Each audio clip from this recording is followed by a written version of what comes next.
et que nous allons peut-être pouvoir commencer. Nous sommes environ 31. Il y a encore quelques personnes qui arrivent et il va, je pense, avoir encore quelques retardataires. Bienvenue à tous dans cette nouvelle causerie de la FMD3S sur les possibilités et les enjeux des services aux patients. Pour me présenter, je suis Noémie Denis, chargée des communications auprès de la FMD.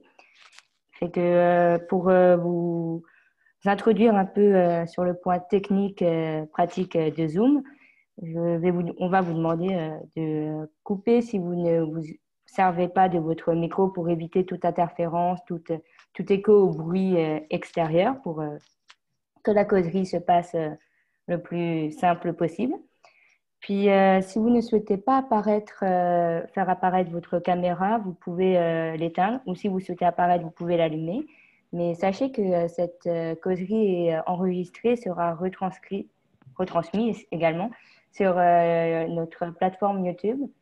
Dalal ou Mélanie vous transmettront le lien URL semaine prochaine ou semaine suivante.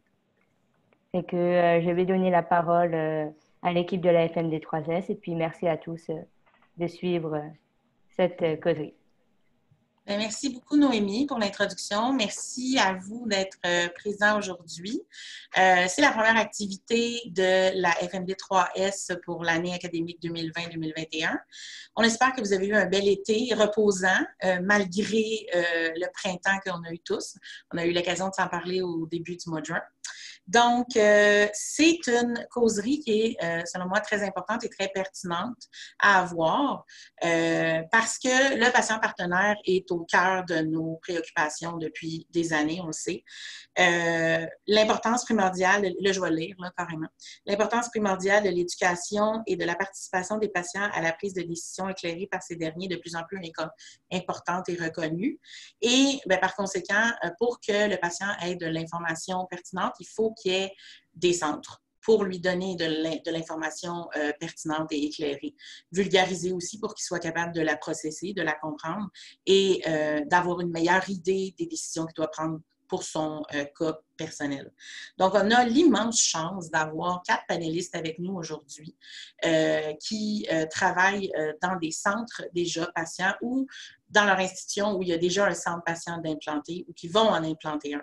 Donc, c'est 4 bibliothécaires que je vais vous nommer et ils vont se présenter à vous brièvement par la suite.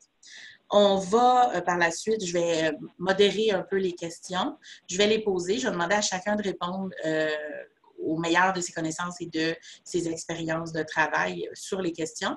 Mais on demanderait aussi aux panélistes de participer. C'est une causerie, hein, c'est comme une table ronde. On est entre amis ici. Donc, s'il y en a parmi vous qui avez des questions ou qui avez des commentaires à apporter, parce que vous avez des centres patients vous-même, gênez-vous pas, vous pouvez le faire soit par le chat. Je vais, au meilleur de ma capacité, regarder les questions. Et vous pouvez aussi intervenir. Vous pouvez enlever votre muet, laisser la personne qui vient de parler, évidemment, et poser votre question ou faire votre commentaire directement. Et on vous demanderait aussi, comme à la petite école, d'aller faire votre présence. Allez écrire votre nom dans le chat avec votre institution. C'est uniquement pour nous, pour cerner un peu, faire le portrait de nos activités, qui est-ce qui participe et compagnie. Donc, bien, je vais vous les présenter. On a 4 bibliothécaires avec nous aujourd'hui. On a Richard Coveney de l'hôpital Maisonneuve-Rosemont, Caroline Sauvé du CHUM, Alix Pincivy du CHU Sainte-Justine, qui est ma collègue, et Dalal Mor-Elzeki qui travaille au CUSUM. Donc, je vous demanderai, dans le fond, dans le même ordre que je vous ai nommé, de vous présenter brièvement, si c'est possible. Donc, Richard, tu peux y aller en premier si tu veux. Oui, donc vous m'entendez? Oui. Donc, Richard Coveney, je suis bibliothécaire ici à l'hôpital Maisonneuve-Rosemont. Donc, dans les notes qu'on voulait, mon parcours professionnel, j'ai étudié à l'EPSI, l'Université de Montréal. Et puis, avant d'être ici à l'hôpital Maisonneuve-Rosemont, j'étais à l'Agence de la santé et des services sociaux de Montréal, qui, comme vous le savez, comme toutes les agences, ont été abolies en 2015 avec la loi 10. Donc, je suis ici depuis 2010. Mon poste, je suis bibliothécaire, je m'occupe de recherche pour les usagers, donc médecins, résidents, infirmières, professionnels. Je fais de la formation à la recherche et puis je fais aussi de l'édition de publications pour les patients pour notre centre d'information, centre de ressources pour les patients. Milieu de travail. Donc, ici, on a une bibliothèque médicale qui comprend aussi un centre d'information pour les patients. donc un centre de ressources. Ça, s'est inauguré en 2011, donc ça fait déjà 9 ans que ça existe. Donc, notre centre d'information, on l'appelle le CIUP, le Centre d'information pour l'usager et ses proches. Donc, c'est à la fois une collection de 1250 documents grand public pour les usagers, les proches. À peu près 200 dépliants qui viennent d'associations comme l'Association du cancer, diabète, etc. C'est aussi un portail. Donc, sur notre site web de la bibliothèque, il y a une section microsite pour le CIUP. Et puis, dans laquelle on met nos publications qui ont été préparées par le personnel clinique pour les patients. Et puis, c'est aussi un espace physique. On a un salon où les patients, les proches peuvent venir s'asseoir. Donc, c'est très agréable, très sympathique. Il y a 6 fauteuils, des tables, petites lampes et décorations. Donc, voilà pour le contexte. Merci, Richard. Caroline, tu peux y aller si tu veux. Oui, d'accord. Donc, voilà, comme Mélanie m'a présenté, Caroline Sauvé du CHUM. Mon parcours, dans le fond, j'ai fait un baccalauréat à l'Université McGill avec une majeure en psychologie et une double mineure en études féministes et en anthropologie, ce qui m'a ensuite permis d'être en remplacement pendant 2 ans. En fait, c'est pas vrai, attendez, j'ai fait de l'EPSI évidemment après, que j'ai gradué en 2015. Ensuite, j'ai été en remplacement pendant 2 ans à l'Université de Montréal comme bibliothécaire de liaison en anthropologie et en sociologie, avant de commencer au CHUM à l'automne 2017. Description de poste, donc voilà, ça fait presque 3 ans que je suis au CHUM. Jusqu'à tout récemment, on était seulement 2 bibliothécaires. Donc, on faisait tout, on touchait à tout, on était impliqués dans tous les dossiers. Mais depuis quelques mois, on a eu des nouvelles embauches. On est maintenant 5 bibliothécaires au CHUM, ce qui nous a permis de nous concentrer et d'avoir nos spécialisations. Puis la mienne va être justement, je parle au futur parce que ça va vraiment se concrétiser à l'ouverture de la nouvelle bibliothèque l'an prochain. Donc, le mien va être bibliothécaire pour les patients et aux activités hors les murs. Donc voilà, ça va être un peu ça, c'est ça qui s'en vient au CHUM, puis pour mes tâches.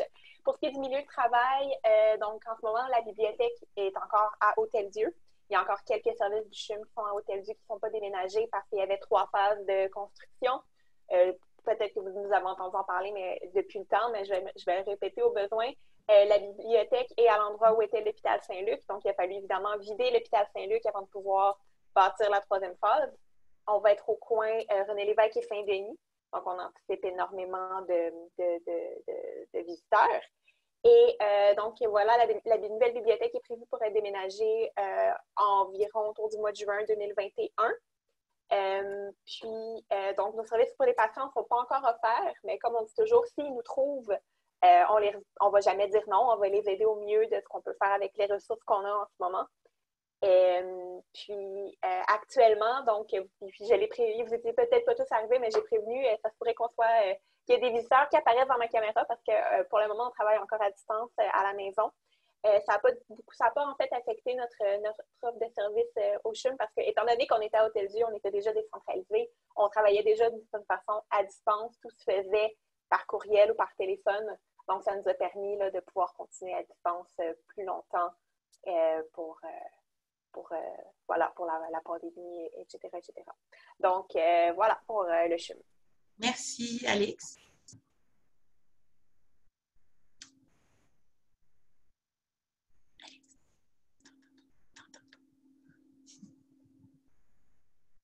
Excusez-moi, je vais mettre le micro, ça va aller mieux. Bonjour, j'ai fini l'EPSI en 2019 et j'ai commencé ici au CHU Sainte-Justine en 2019, en juin l'année dernière. Donc, ça fait un peu plus d'1 an que je suis là. C'est ça. Ce que je fais ici, donc je suis bibliothécaire, on est 2 bibliothécaires ici au CHU. Donc, je fais de la recherche, des veilles, je m'occupe du site web et j'ai une partie aussi dans mon travail qui se tourne vers le service aux patients. Nous, on n'a jamais, on a fermé la bibliothèque à l'intérieur de l'hôpital, mais on a toujours travaillé sur place, donc on travaille ici. C'est une bibliothèque médicale qui possède un espace parent-enfant, donc un espace défini pour les patients et leurs familles, où on a une collection médicale vulgarisée, puis on a différentes des ordinateurs qu'ils peuvent utiliser, des jeux, des livres loisirs aussi. Ils peuvent venir relaxer et tout ça. On a aussi des services qui sont plus en ligne, comme le guide Info Famille, en fait, là, qu'on est en train de réviser d'ailleurs en ce moment. On a aussi un service, pas en ce moment, mais avant le COVID, quelques fois par mois, on allait distribuer, on a eu des dons de livres neufs par des éditeurs du Québec et on allait distribuer ces livres-là aux patients. Donc, on appelle ça Bibliodon. Et on essaye de mettre en place d'autres services aussi en ce moment pour les patients. On en parlera plus longuement plus tard. Voilà. Merci, Alix. Dalal? Oui, bonjour. Je m'appelle Dalal, je travaille au Centre universitaire de santé McGill, au site Glenn, au Centre de ressources McConnell, qui est à la fois un espace pour les patients et pour les employés. Nous avons 2 zones à notre bibliothèque. Je devrais parler de mon parcours d'abord. J'ai fini en bibliothéconomie en 2014 et avant ça, j'ai travaillé en tant qu'étudiante au Centre de ressources pour les patients à l'Institut neurologique de Montréal pendant à peu près 2 ans. Et j'ai également été bénévole à l'hôpital général juif où j'ai travaillé sur un projet d'indexation des documents à l'intention des patients. Je travaille actuellement comme bibliothécaire pour les patients. Et depuis mon entrée en fonction en juin 2015, j'ai consacré mon énergie à bâtir les services et les ressources pour les patients et leurs proches, puisqu'on partait de zéro. La plupart de mes tâches sont axées sur les services aux patients. Notamment, je développe et maintiens les collections de livres, brochures et les liens vers les ressources fiables en ligne sur notre site web. Je réponds aux questions de recherche et de référence des patients et leurs proches. On offre un service d'écoute aux patients, bien entendu. Il y a beaucoup d'interactions avec les patients et leurs proches en temps normal. Et je collabore avec le personnel de l'hôpital pour mieux répondre aux besoins des patients et de leurs familles. Alors, je travaille non seulement avec les patients, mais autant avec les employés de l'hôpital. Ça fait en grande partie ce que je fais, mais justement, il y a des détails que je ne vais pas mentionner en ce moment. Je vais attendre les autres questions. Côté contexte, désolé, j'ai oublié, nous sommes toujours à distance à notre bibliothèque. Donc, autant pour les patients et pour les employés, nous n'offrons pas de services physiques sur place. Parfait. Bien, merci beaucoup à vous 4. Et on va passer tout de suite dans le vif du sujet. Pardon. Donc, dans le fond, c'est un panel, c'est une discussion fluide, naturelle, ouverte pour amener des idées, pour donner de l'information aux gens qui voudraient implanter un centre ou qui en ont déjà un, mais qui veulent aller chercher d'autres choses qu'ils pourraient implanter chez eux. Donc, je vais passer tout de suite à la première question. Je vais demander à Richard de répondre en premier. Dans le fond, le même ordre qu'on a fait Richard, Caroline, Alix. Après ça, on va changer pour que ce soit un petit peu plus vivant. Donc, la première question, c'est quelle est la valeur ou quel est l'impact d'un centre de ressources pour les patients? Donc, Richard, je te laisserai y aller en premier. Je pense qu'il y a des éléments qui ont été mentionnés au début, mais je pense que la valeur, l'important, c'est de répondre aux besoins d'information de l'usager. Donc, de ses proches sur les soins, les services, les ressources, les conduites à tenir dans le cadre de sa maladie. Ça rejoint aussi l'idée du patient partenaire de soins, donc pour favoriser son autoresponsabilisation. Donc, dans le domaine de la prévention, les saines habitudes de vie, comme l'alimentation, la gestion du stress, l'activité, tout ce genre de sujets-là qui se retrouvent dans la documentation qu'on offre aux patients. Et puis, c'est à peu près ça que je peux vous dire. Une petite anecdote en passant, c'est que des fois, on peut faire une différence, mais c'est pas trop compliqué. Là. On avait un patient à un moment donné ici qui avait eu un diagnostic, il y avait des problèmes de vision, et puis il a besoin d'informations, de ressources, et puis on l'a dirigé, c'est simple, là, on l'a dirigé vers l'Institut Louis Braille. Puis donc, ça l'a beaucoup aidé, puis il est revenu par la suite avec d'autres besoins. Là, il voulait lire des livres spécifiques pour essayer de mieux comprendre sa maladie et ce qui s'en fait. Donc, voilà. Parfait. C'est sûr que moi aussi, un peu ce que Richard a dit, je pense qu'on va tous, ça tourne pas mal nos réponses vont beaucoup ressembler à celles de Richard, je crois. Donc, aider le patient à prendre en charge ses soins, etc. Mais il y a un point qui est vraiment beaucoup ressorti dans nos discussions avec les patients partenaires, avec les bénévoles, avec le comité des patients aussi du CHUM, c'est l'idée d'offrir un lieu hors des soins. Dans le fond, de faire que la bibliothèque, c'est un endroit, puis, disons, plus calme que la cafétéria, qui est toujours un peu chaotique. Donc, un endroit hors de la chambre du patient, hors des corridors de soins, qui leur permet un peu pour les patients hospitalisés ou pour leurs proches durant les rendez-vous, des choses comme ça, qui leur permet de décrocher puis de penser à autre chose puis de relaxer. Donc, je pense que c'est si on a les espaces pour, nous, à Ushum, on va avoir la chance d'avoir les espaces pour offrir des endroits aux gens pour venir s'installer plus tranquille. Je pense que c'est aussi une plus-value des centres de documentation pour les patients dans les hôpitaux.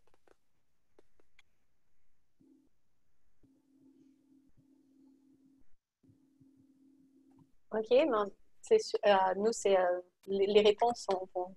Bon, je ne vais pas redire la même chose que les deux personnes avant, mais je vais juste appuyer le point de Caroline par rapport à une zone de relaxation ou d'attente. Nous, les familles, elles viennent aussi là pour...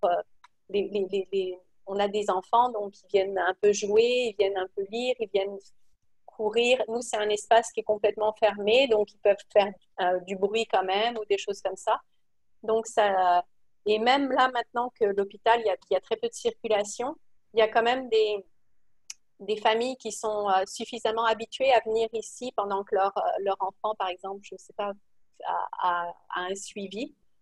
Ils arrivent quand même à venir jusqu'à chez nous en ce moment. Donc, c'est pour dire que c'est important pour eux de venir, même des fois, c'est aller à l'ordinateur, faire quelque chose d'autre. Et puis nous, le fait qu'on est pédiatrique aussi, ce qui est important dans nos services, c'est on veut aussi faire la promotion de la lecture et de l'alphabétisation par rapport à nos jeunes, en fait. Donc, comme quand on va faire bibliodon, quand on va donner des livres ou des choses comme ça. Et puis, dans les nouveaux services dont je vais parler après, qu'on veut implémenter ici, c'est vraiment promouvoir aussi la lecture loisir au point de vue des jeunes, parce que ils sont dans un univers qui est quand même de la maladie et des choses comme ça, donc il faut leur donner des choses un peu plus pour rêver aussi.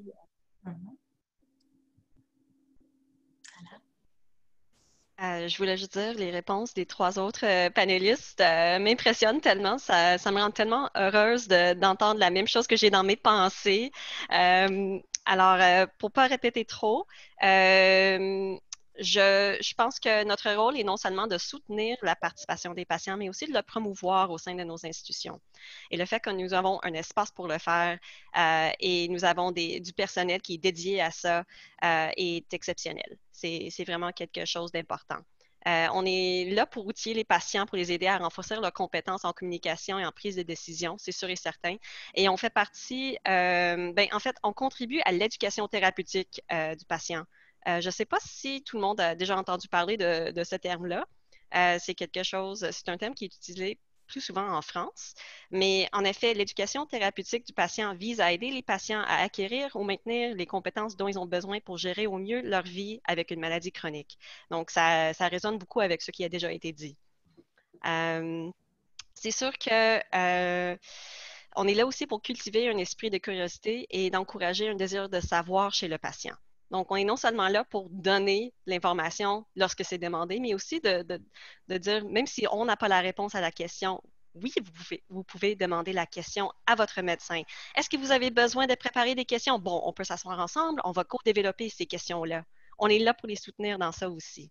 C'est sûr que on apprend justement des besoins des patients, non seulement dans les entrevues de référence, mais autant quand on fait de l'écoute active.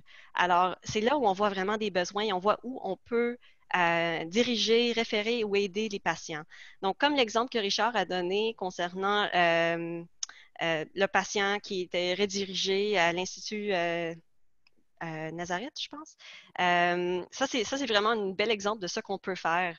J'ai déjà eu des questions, pour donner un autre exemple, comme, bon, j'ai tellement de choses j'ai préparé beaucoup, hein. J'ai eu la question, ma mère est à l'unité de soins intensifs, qu'est-ce qui va arriver après son congé? Donc, je n'ai pas la réponse à ça. Il y a plusieurs facteurs qui peuvent influencer ça. Puis ça ne fait pas partie de mon rôle de trouver cette réponse non plus. Mais j'ai pu dire, est-ce que vous avez déjà parlé avec un travailleur social? Voici comment ça fonctionne ici à l'hôpital. Voici comment vous pouvez obtenir une réponse à votre question. Et oui, vous pouvez certainement poser ces questions à votre équipe soignante. Ils sont là pour ça. Donc, on est là pour les encourager et on est là pour faciliter leur parcours. Et quand je dis leur, je veux dire non seulement les patients, mais autant les proches. Donc, voilà ma réponse. C'est bon. On a aussi, on a reçu des courriels préalablement à la causerie. Puis, on a Mme France Vachon qui travaille au Centre de documentation de la Fondation québécoise du cancer qui a amené plein de points que vous avez parlé, mais qui a dit aussi, puis je pense que tu en as parlé un petit peu Dalal, vous en avez tous un peu parlé, que d'aider les patients dans leurs défis psychosociaux. Parce qu'il va y avoir de la détresse psychologique à un certain point.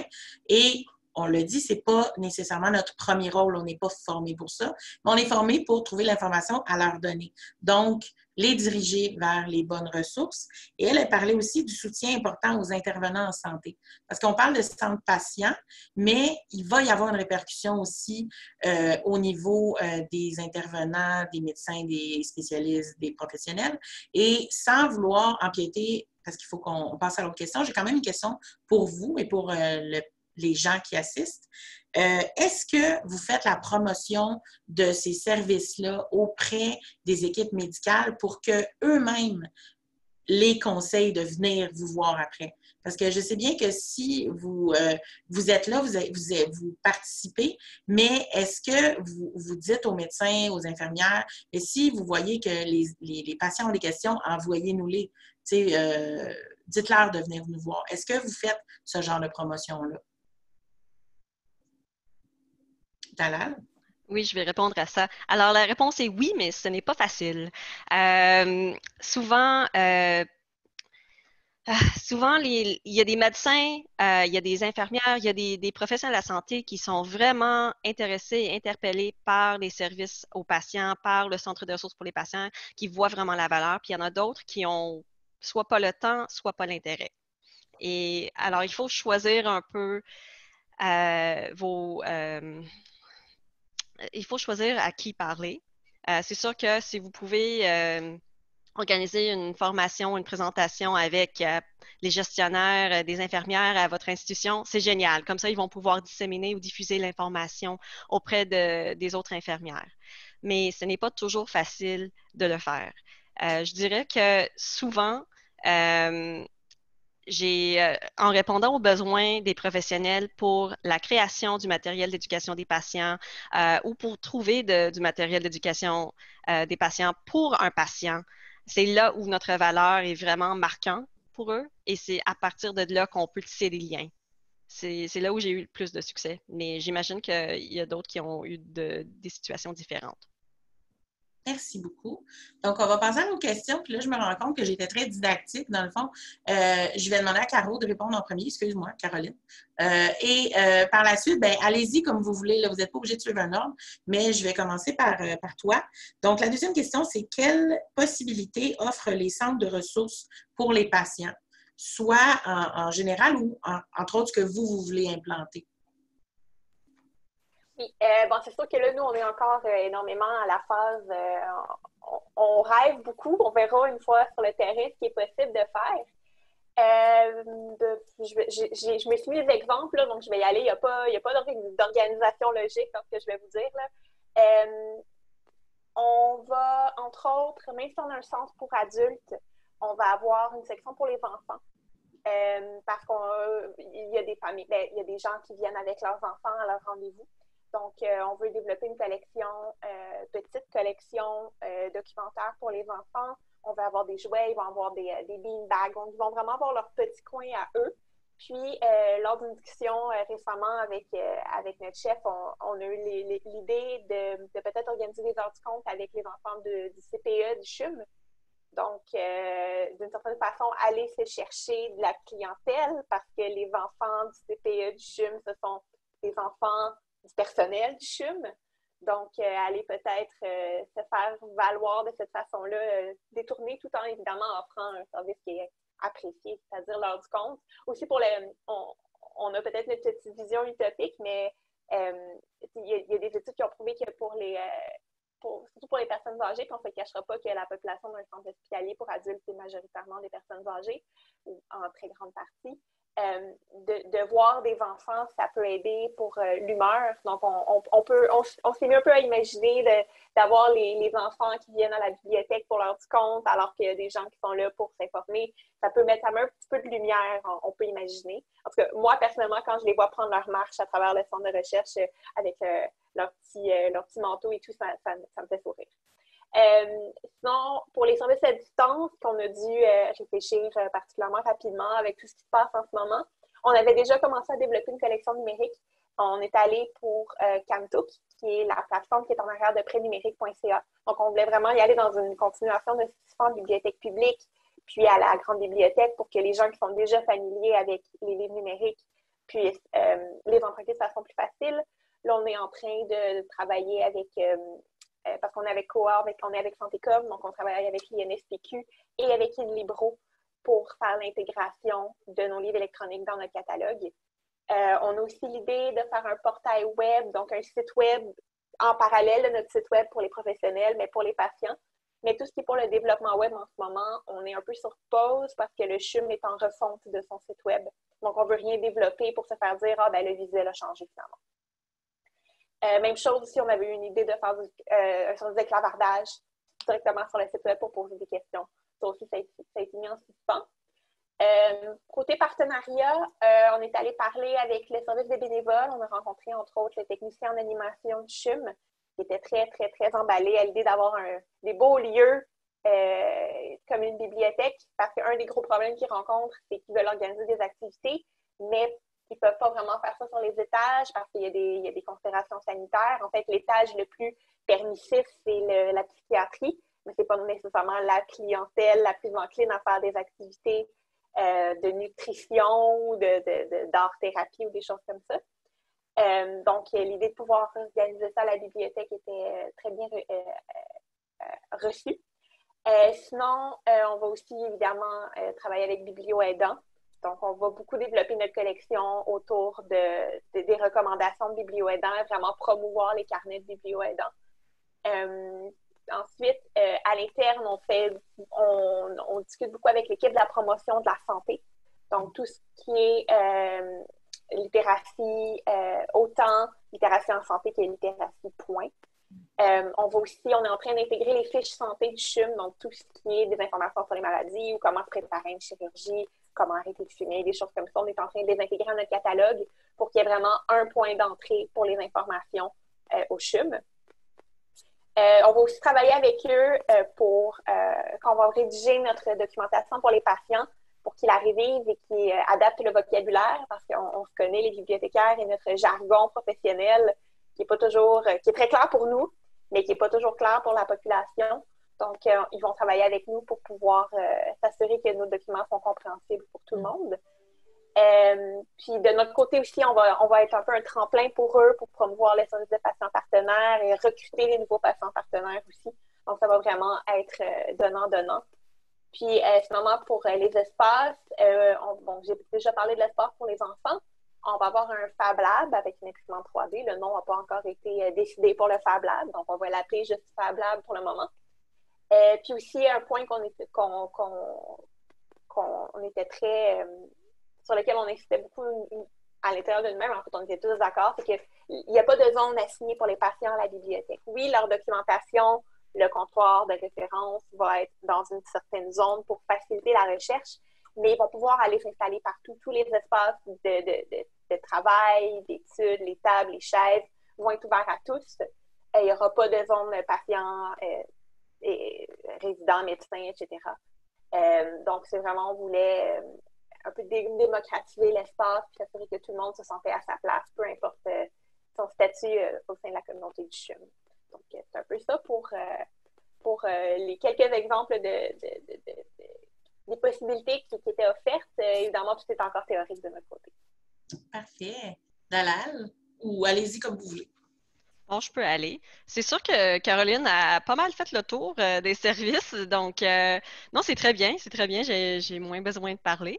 Et je pense qu'il y a plusieurs idées novatrices là-dedans que j'aimerais bien implanter. Il y a toujours des limites budgétaires à ce sujet une fois qu'on est établi. Alors, c'est quelque chose que je peux discuter peut-être quand on passe à la prochaine question, par exemple. De mon côté, je pense que dans ce qui n'a pas été dit, j'ai développé des collections conçues spécialement pour impliquer les patients et leurs proches.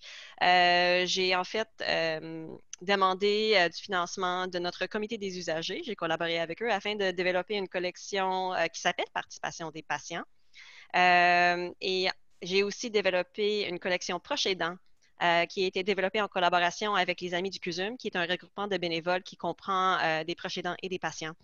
Alors, ce sont vraiment des collections ciblées qui ont eu beaucoup de soutien de notre communauté et des parties prenantes à l'institution. Donc, je suis très fière de ces deux collections-là et qui font partie justement de notre collection principale. Alors, ça peut être emprunté autant par les patients et leurs proches que les employés. Côté partenariat, justement, on a déjà commencé à travailler avec BiblioAidant il y a quelques années. Est-ce que tout le monde ici connaît BiblioAidant? OK, parfait. J'ai vu, ben, je peux pas voir tout le monde, mais j'imagine que tout le monde est en train de faire ça. Alors, avec en fait Lynn et d'autres membres du CUSUM, nous avons travaillé sur la traduction ou la rédaction de quelques guides en anglais des biblioaidants. C'est là où on a commencé notre collaboration et justement, on s'inspire à chaque année des collections, des listes qui sont données. Donc, on est des membres de biblioaidants institutionnels. Alors, ça, c'est une autre chose qu'on a faite et on veut justement bonifier notre entente. Il y a plusieurs idées, mais entre autres, quelque chose que Mélanie peut peut-être euh, mentionner par la suite, c'est qu'on aimerait voir si on pourrait établir un service de prêt ou en fait un service de dépôt de livres aux bibliothèques publiques. Parce que c'est pas toujours évident pour les patients de revenir à la bibliothèque, surtout en temps de COVID, pour retourner un livre. C'est pas toujours quelque chose qui est facile et ça peut être très dispendieux s'il faut stationner. De toute façon, ça prend du temps. Donc, ça serait très intéressant de voir, est-ce qu'on pourrait avoir d'autres endroits où les patients pourraient déposer leurs livres? Et oui, on peut passer à d'autres choses, même des prêts entre bibliothèques, etc. Mais comme un premier point d'accès, ça serait bien qu'on collabore avec nos bibliothèques publiques à cet égard. Donc, ça, c'est juste une idée, c'est pas quelque chose qu'on fait, mais je voulais juste parler des possibilités, non seulement des choses qui existent déjà. Les autres choses que je voulais mentionner comprend en fait la participation des bibliothèques pour les patients dans le processus de développement de documents d'information et d'éducation destinés aux patients. Alors, de notre côté, on est impliqué à plusieurs niveaux. Un, on effectue des analyses de l'environnement pour des documents existants. Donc, ça, c'est très intéressant. Parfois, s'il y a une équipe pluridisciplinaire qui veut développer un document, il veut savoir est-ce qu'il y a quelque chose qui existe déjà qu'on peut adapter, est-ce qu'il y a quelque chose qu'on peut utiliser, ou est-ce qu'il y a vraiment un besoin, y a-t-il une lacune à cet égard, soit en français, soit en anglais. Donc là, on peut vraiment faire le tour des documents externes et parfois aussi internes afin de voir qu'est-ce qui existe. Ensuite, on offre un service de rédaction en langage clair. C'est sûr qu'il faut être formé là-dedans, mais c'est quelque chose qu'on offre qui est très populaire, je peux dire. C'est quelque chose qui est très en demande. Et je travaille personnellement comme conseillère pour les équipes pluridisciplinaires développant ces documents. Parce que souvent, quand on commence, on ne sait pas où aller. Et on est un peu moins centralisé au CUSUM. Je vois au CHUM que c'est très bien organisé, très bien intégré. On n'a pas toujours des systèmes si bien huilés, si je peux dire. Alors, voici ce qu'on fait. Donc, je vais arrêter là et je vais laisser quelqu'un d'autre prendre la parole. Donc, Richard ou Alex, allez-y comme vous le voulez. Là. Je pense que tout a été dit. Là. Tout ce que j'aurais pu ajouter tout à l'heure, c'est que le comité des usagers pour la mise sur pied de notre SUP a été d'une grande aide. Enfin, ça a été un partenaire qui nous a aidés financièrement pour développer la collection. Donc, au niveau des partenariats, il y a avec le comité des usagers, le comité des bénévoles dont on a parlé, puis aussi la fondation, si vous en avez une, c'est aussi un partenaire qui peut peut-être vous aider financièrement, en tout cas. Donc, c'est tout ce que j'avais ajouté sur cet aspect-là. Merci. Merci. Oui, alors, c'est ça. Nous, par rapport au service à distance, donc on a le guide info famille qui est en place avant, qui était en version papier, maintenant qui est en version numérique. Et en fait, c'est comme un répertoire de ressources aussi bien pour les parents que pour les enfants. En fait, parce que nous, comme on est pédiatrique aussi, il faut pouvoir expliquer les maladies aux enfants. Donc, on a toute une partie de notre collection vulgarisée qui n'est pas juste pour les parents, mais qui est vraiment adaptée pour les enfants. Et puis, sur le guide info famille, il y a aussi les ressources et les organismes vers lesquels les familles peuvent se tourner pour avoir du soutien et pour avoir de l'information. Autrement, donc c'est ça, dans les nouveaux services, nous, les possibilités qu'on va avoir, qu'on veut mettre en place aussi, dans les nouveaux services qu'on était en train de développer, qui sont un peu sur la glace en ce moment du fil des circonstances. Là, maintenant que l'hôpital, il y a eu beaucoup de travaux, la majorité des chambres des patients ont une télé, un écran en tout cas. Donc, on veut essayer de mettre un système en collaboration avec l'audiovisuel, comme un site bibliothèque dans les chambres, en fait, où les patients pourraient avoir accès à des heures du compte filmées, à des entrevues d'auteurs et à des capsules littéraires qui seraient faites par les patients eux-mêmes. En fait, là, on essaye de mettre en place une collaboration parce que nous, on a des enseignants qui viennent à l'hôpital, donc avec les enseignants niveau secondaire et tout ça, pour qu'ils fassent des booktubes, les patients, et qu'on pourrait les diffuser sur cette plateforme-là. Donc, comme ça serait vraiment des jeunes qui référeraient des livres à d'autres jeunes. Tout ça pour augmenter, parce que de toute façon, si on travaille sur la littératie en général, ça va être meilleur pour leur littératie médicale oui, voilà, en tout cas. Donc ça, c'est un des gros projets qu'on a. Et puis, on collabore aussi avec les bureaux des bénévoles et tout ça, parce que là, on a des bénévoles qui essayent de nous trouver des comédiens pour qu'on ait les heures du compte dites par des professionnels, en tout cas. Mais donc, j'espère que ça va finir par pouvoir se faire. Et aussi on a été... c'est sûr que nous, on fait beaucoup de recherches documentaires et de revues systématiques pour des groupes de recherche. Mais là, on a été même intégré dans une recherche, en fait, par rapport aux grossesses à risque. Donc, je vais donner comment? Des ateliers ou... Oui, c'est ça, un atelier, en fait, un book club. J'arrive pas à trouver le mot en français. Club de lecture.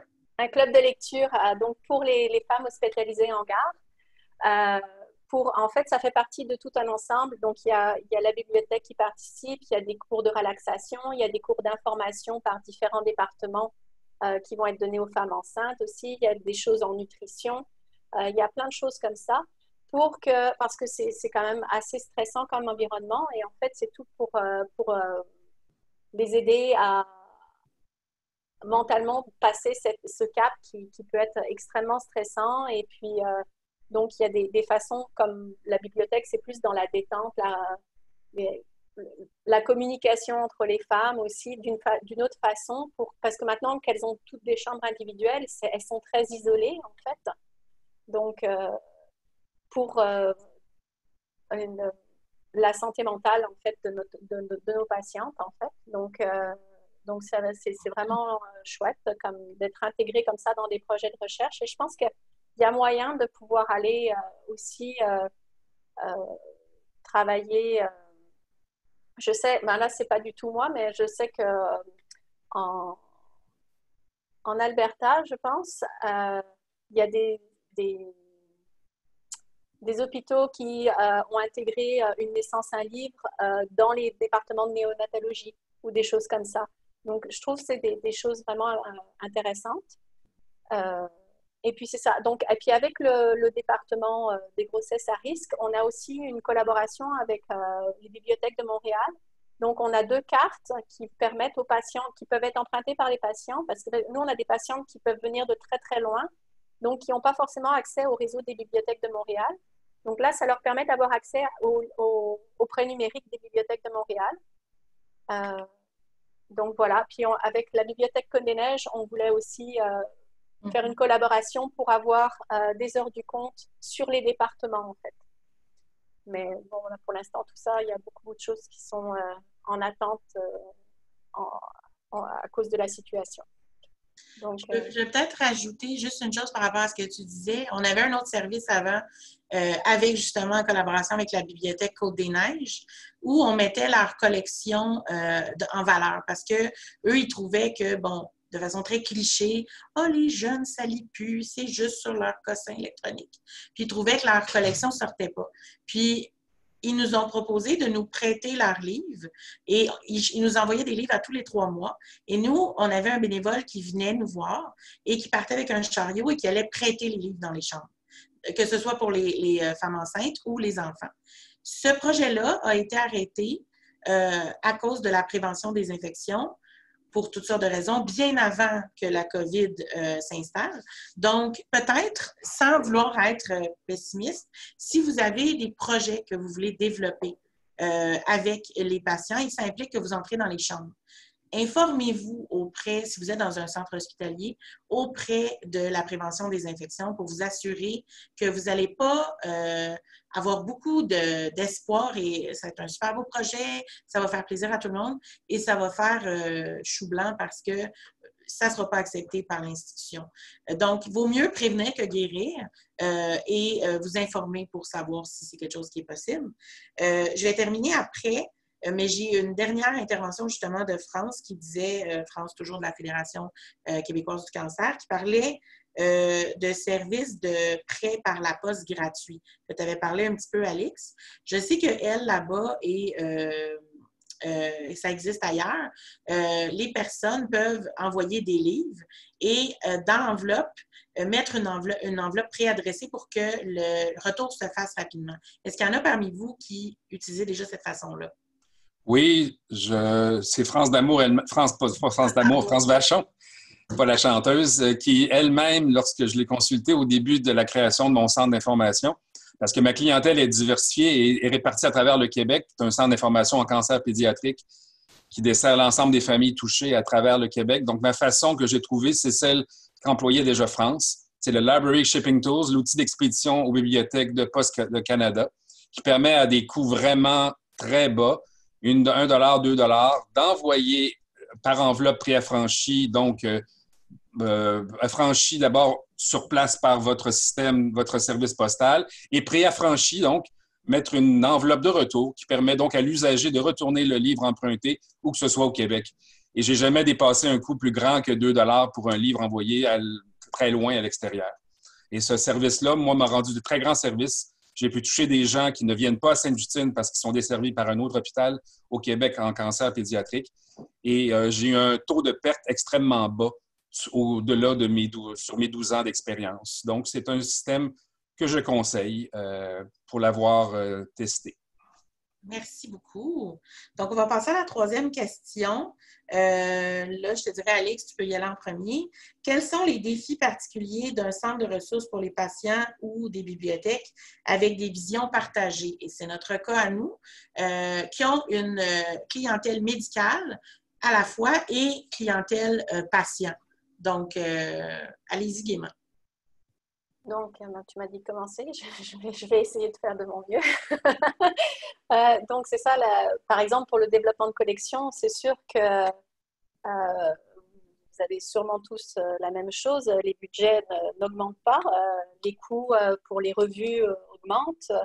les choses comme ça. Et puis, il faut qu'on ait nos ressources. Il faut quand même que notre personnel médical ils aient les bonnes ressources pour pouvoir soigner correctement. Donc, c'est sûr que la partie de développement mis dans les ouvrages de vulgarisation pour les patients, c'est pas forcément celle qui vient en premier. Parce qu'on a un minimum à maintenir pour notre collection médicale avec des ressources qui s'amoindrissent. Donc ça, c'est sûr que c'est un défi. Et puis, par exemple, donc, la collection qu'on développe en patients, c'est vraiment la collection vulgarisée. Mais on a une petite partie de collection loisirs, mais c'est tout des dons, en fait. Donc, on reçoit des dons, puis ça nous permet d'avoir une minuscule collection de loisirs pour les jeunes et les enfants. Voilà. Donc, ça, c'est comment faire la balance entre les différentes collections. Autrement, la visibilité, nous, c'est ça, l'espace parents-enfants est vraiment à l'intérieur de la bibliothèque médicale et on est extrêmement mal placé dans l'hôpital. Donc, on devrait déménager, nous aussi, dans une nouvelle bibliothèque au printemps prochain, peut-être. Donc, c'est toujours le problème de la visibilité par rapport aux patients. C'est pas forcément facile. On a déjà du mal à avoir de la visibilité par rapport à notre personnel médical. Donc,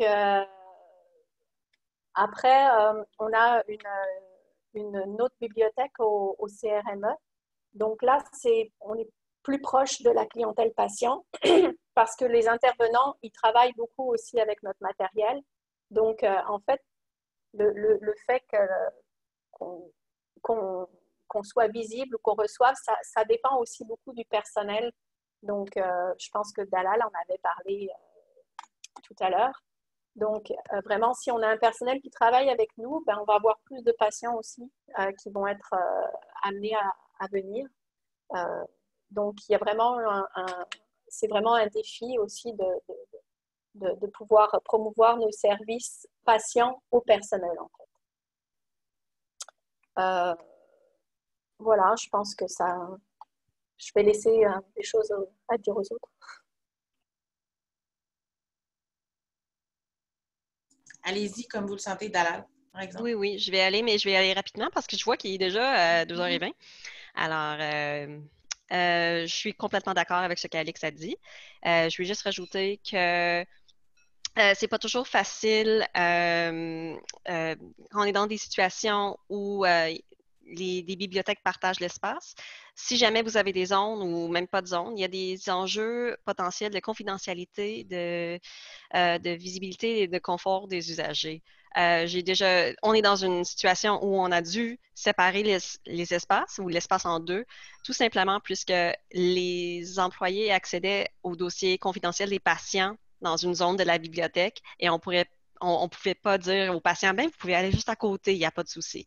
Donc, on avait cet enjeu-là à régler.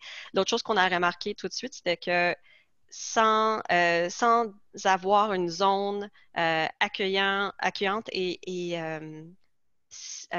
sécurisante à l'avant de la bibliothèque, on n'avait pas de patients du tout. Les patients ont vraiment besoin d'un espace sécuritaire et un environnement plaisant pour vouloir accéder à nos services. Souvent, les patients étaient intimidés par le fait qu'il y avait plein d'employés à l'avant de la bibliothèque. Ils ne pensaient pas que l'espace était pour eux. Donc, c'est pour cette raison aussi qu'on a établi une division. Il y a d'autres raisons, mais je ne vais pas aller trop en détail, mais c'est quelque chose qui est à considérer si vous pensez rajouter un service de patients à une bibliothèque médicale. Un autre enjeu que je voulais mentionner, c'est que le financement, et comme Alex a dit, on ne reçoit pas plus d'argent ces temps-ci. Nos budgets sont de plus en plus restreints. Et si vous pensez avoir un nouveau service, il faut penser au fait que vous allez peut-être devoir allouer une portion de votre budget au service aux patients. Dans mon cas, quand j'ai commencé, mon poste, en effet, était un poste de bibliothécaire médicale qui a été transféré au Centre de ressources pour les patients. Alors, la bibliothèque médicale a perdu une bibliothécaire. De plus, il n'y avait pas du tout du financement attribué à la collection pour les patients. Il n'y avait rien d'attribué par l'institution, même si, en fait, le centre de ressources pour les patients était quelque chose qui était mandaté par notre institution.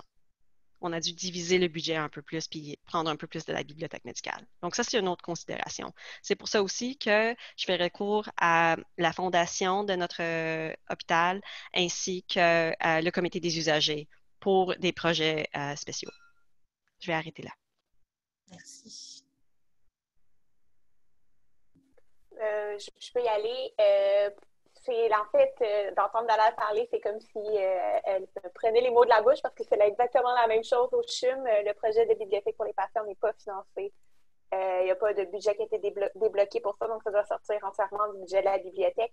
C'est un peu pour ça aussi que quand j'ai présenté mon poste, au début, j'ai le petit morceau « Activité hors les murs » qui a été ajouté au bout parce que je ne pouvais pas, c'était disons mal vu que je sois sur un poste qui était pour un service qui n'était pas financé. Ça me mettait peut-être dans une situation un peu précaire. Donc, c'est ça, comme je disais, je ne répéterai pas ce que Dalal a dit, mais effectivement, c'est une situation qui se présente un peu partout. Même si l'institution est très enthousiaste à l'idée d'un centre pour les patients, même si on reçoit, on entend des oui partout, oui, c'est une bonne idée, oui, faites ça, le budget, l'argent ne suit pas. Par chance ou par malchance, au CHUM en 2018, on a eu, en fait, on dit un incendie pour faire rapidement, mais en fait, il y a eu un incendie sur la couverture. Et là, quand les pompiers ont éteint le feu, l'eau est descendue jusqu'à dans notre stockage de livres. Et Hôtel-Dieu voulant, toute cette eau-là était remplie d'amiante et de tout ce que vous voulez. Donc, on a perdu 25 % de notre collection papier. Il y a eu un montant des assurances qui est venu avec ça. Donc, ça a été un peu comme une bénédiction camouflée dans un très grand, dans un drame, parce que ce budget-là d'assurance nous a permis de développer des choses pour la collection pour les patients, mais on sait que c'est un montant qui a une fin. On sait quand ça va arriver, cette fin-là, donc on ne peut pas compter dessus, mais ça a été ça nous a donné un bon boost pour commencer. Mais effectivement, le budget est un côté qui est plus difficile. Surtout, j'écoutais Alix parler aussi de la collection plus récréative. On n'en a pas pour le moment. Puis c'est pas quelque chose qu'on planifie développer, mais c'est quelque chose qui nous est demandé quand on parle aux patients partenaires, quand on parle à des gens. C'est reçu un peu avec surprise et qu'on n'en est pas parce que les gens pensent bibliothèque dans un hôpital, donc ils pensent bibliothèque publique dans un hôpital. Donc, ça va être un peu comme d'aller à la Bibliothèque de Montréal, avoir les derniers best-sellers et des choses comme ça. Donc, c'est peut-être aussi de modérer les attentes de ce côté-là en disant ça reste un centre médical.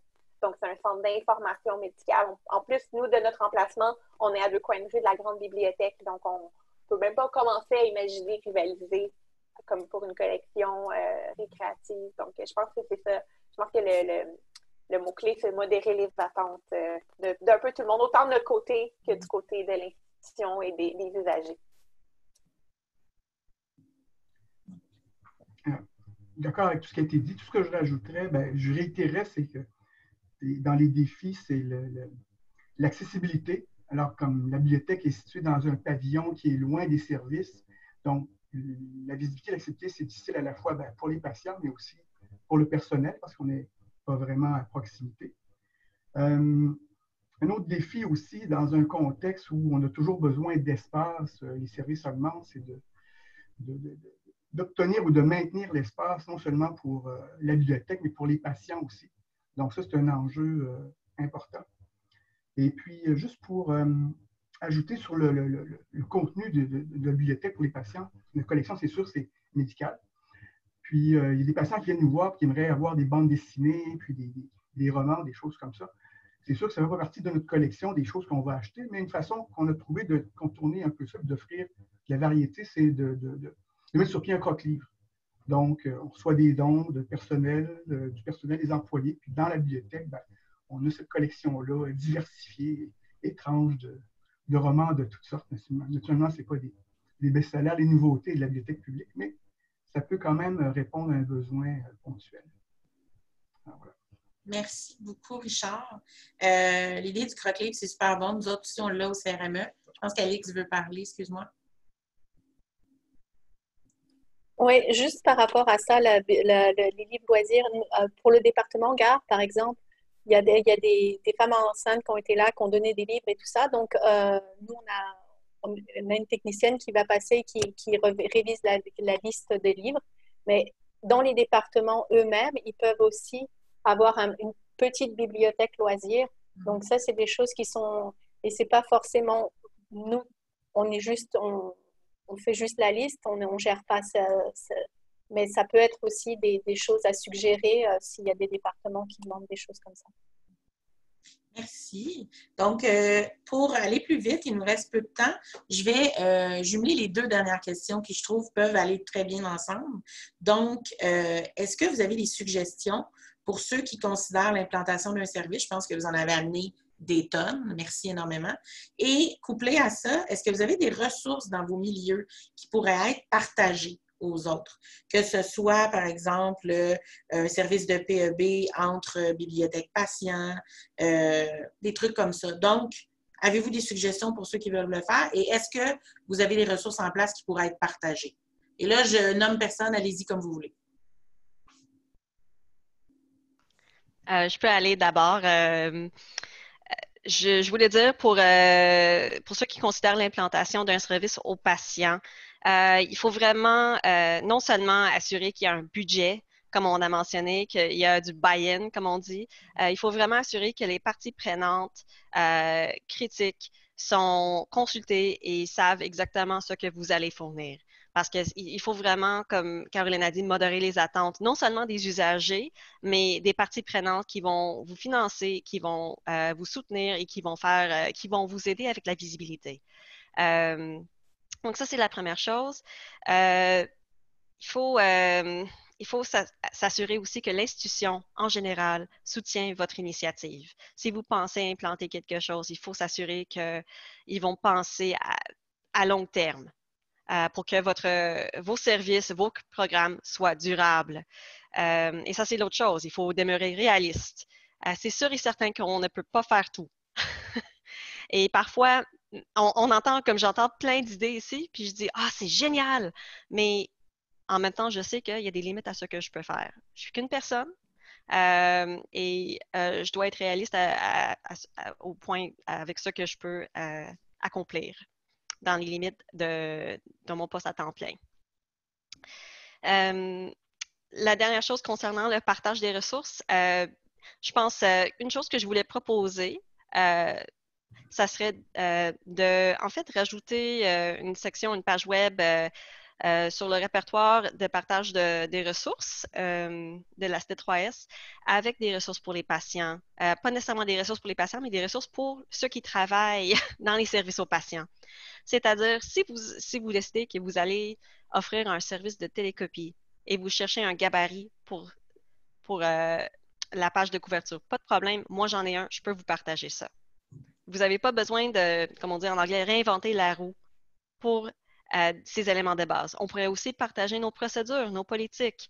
Il y a plein de choses qu'on peut partager. Et c'est sûr qu'en même temps, pour moi, je cherche vraiment à développer éventuellement une communauté de pratiques de ceux qui travaillent dans les services aux patients. Je pense que ça serait très intéressant d'avoir des échanges comme ça un peu plus souvent et de voir comment on peut s'entraider et de mettre les ressources qu'on développe ensemble ou dans nos propres milieux, dans un endroit qui est partagé, afin de simplifier les choses pour nous. C'est tout. Avant que vous parliez les autres, je veux juste dire, je suis d'accord parce que, comme vous l'avez toutes mentionné, Caro surtout, puis il me semble, des fois, c'est nous qui voulons l'implanter, mais des fois, ça vient de nos institutions. C'est eux qui nous demandent d'avoir ce centre-là parce que le patient partenaire est au cœur de toutes les institutions maintenant.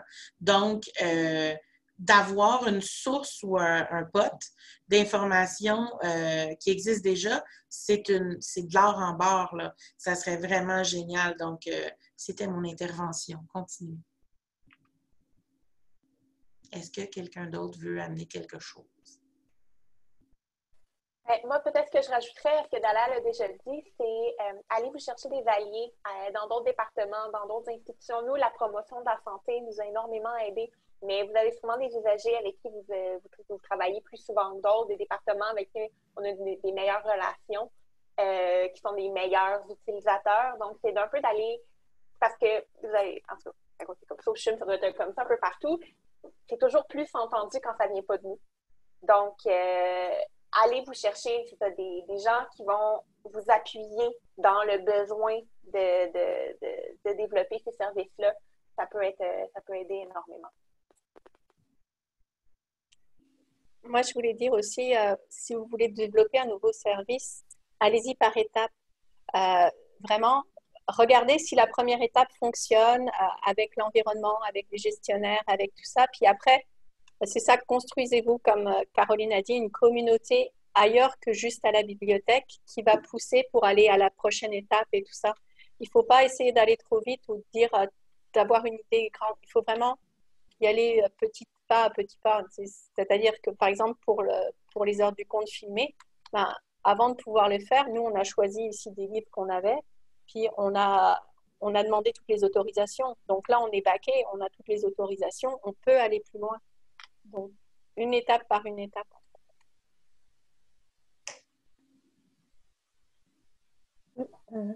Oui, Lynn, vas-y. Oui, OK. Merci, Mélanie, pour organiser ça. Je ne sais pas si vous avez un listserv, vous avez quelque chose où on peut communiquer, parce que je n'ai jamais envoyé-le moi. Mais on a parlé de la publicité. Maintenant, premièrement, tout est complètement différent, parce qu'on parle maintenant de nouveaux systèmes parce que moi, notre bibliothèque est fermée et c'est sûr que ça ne va pas ouvrir pour très longtemps. Ça, je le sais, pas mal. Aussi, Dalal, probablement, on sait pas mal que, spécialement au Children's, point de vue infection et tout ça, c'est sûr que la bibliothèque va rester fermée pour un bout de temps. Alors, pour planifier maintenant, c'est comme il faut planifier pour un nouveau sorte de centre d'information. Alors, moi, ça fait juste 6 semaines que je suis de retour. Mais je planifie vraiment pour un nouveau Virtual Resource Center, un centre de ressources virtuelles pour les familles. Alors, c'est très, très différent de tous les projets qu'on vient de parler, comment commencer une bibliothèque, comment faire la publicité, parce qu'on parle vraiment d'un grand challenge qui est complètement nouveau. J'essaie de faire toutes sortes de choses. J'essaie de faire des idées, puis des nouveaux plateformes, des nouveaux formations pour que les familles, les parents peuvent communiquer avec moi. Alors, dans le passé, aussi, pour la publicité, je faisais beaucoup d'info-services. Je faisais des lunch and learn avec chaque département, comme travail social, psychologie, les résidents. J'avais peut-être 15 différents des bénévoles. On faisait une fois ou deux par année. Ils venaient à la bibliothèque manger ou prendre un café et je faisais comme un lunch and learn. Alors, comme ça, la publicité, c'était vraiment bien. J'ai beaucoup de publicité en papier, des pamphlets, des tear sheets aussi comme idéal. On a comme un petit prescription d'un petit pad où on peut donner au staff et tous les staffs donnent en effet à leurs patients. Mais maintenant, ça a tout changé. Alors, je suis en train de développer un nouveau feuille que moi, je ne suis pas là physiquement, mais Child Life, travail social, psychologie, tous les autres départements, il y en a plusieurs qui sont là. Alors, je prépare un pamphlet maintenant pour eux, ils peuvent donner, qui explique le nouveau réalité, point de vue information. Puis c'est un Virtual Resource Center avec Zoom, avec des workshops online, toutes les choses que je planifie pour le temps qui va venir. Alors, moi, je trouve qu'il faut penser beaucoup à notre nouvelle réalité pour faire un outreach aux parents. Parce que même les parents qui sont à l'hôpital, c'est sûr, bon, chez nous, c'est sûr qu'ils ne vont pas venir feuilleter des livres à une bibliothèque, une infection control. Et c'est sûr que même les outpatients, les parents, ils veulent rentrer puis sortir. Ce n'est pas vraiment le temps de prendre une demi-heure puis venir à la bibliothèque pour jouer ou recevoir un livre ou quelque chose comme ça. Alors vraiment, il faut toucher aux parents. Ils sachent qu'ils peuvent communiquer avec moi par téléphone, courriel, Zoom, Teams, n'importe quoi. Et je peux faire les recherches pour eux. Et après ça, on peut discuter en personne, même le samedi, le dimanche. Moi, ça ne me dérange pas quand je le fais, quand c'est bien pour la famille, même le soir. Puis, je peux partager avec un screen share, partager les informations que j'ai trouvées, puis vraiment leur donner une aise le fait qu'il y a quelqu'un d'autre qui who cares for them, qui vraiment est là pour supporter puis écouter la situation. Alors, c'est dans ça que j'essaie d'aller. Là, je planifie beaucoup avec, même j'essaie d'avoir peut-être un overdrive ou une compte avec Amazon pour que je puisse, si les parents ne peuvent pas prêter les livres, peut-être j'aurai un petit budget pour envoyer des livres aux parents à travers Amazon ou la grande bibliothèque ou possiblement overdrive, mais je ne pense pas parce que c'est peut-être un peu trop cher. Mais j'essaie de trouver des façons à amener la bibliothèque aux familles au lieu des familles venir me voir. Merci beaucoup, Lynn. Écoute, Okay. je sais que Richard voulait parler, mais Dalal, tu as la main levée depuis tout à l'heure, fait que je vais te dire, dis ce que... Non? OK. Bon, mais Richard, allez. Je me sais plus ce que je voulais dire. Ah, OK. C'est correct.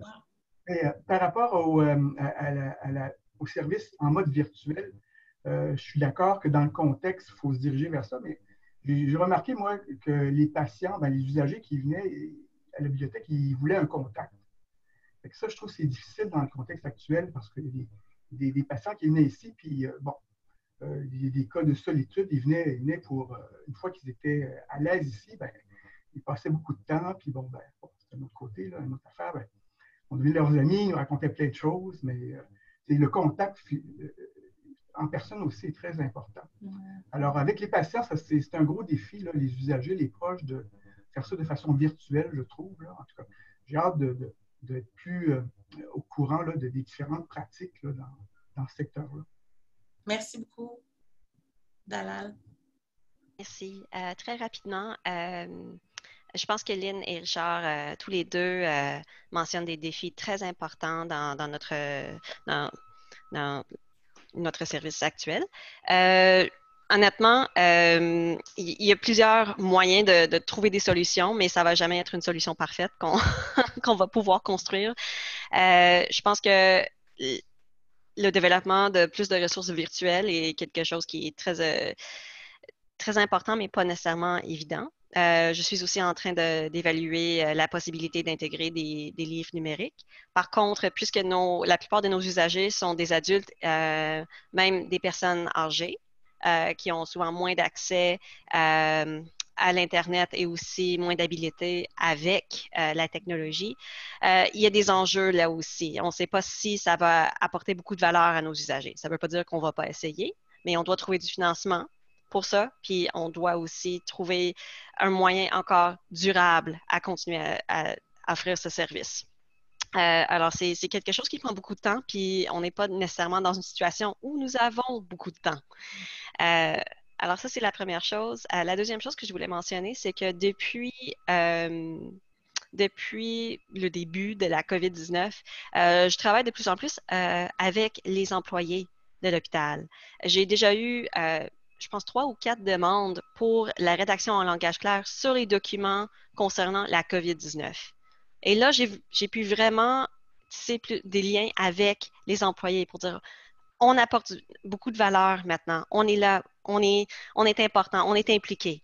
Alors, parfois, si on ne peut pas aller chercher notre population principale, on peut toujours aller chercher notre population secondaire et à travers eux, continuer à améliorer la visibilité de nos services.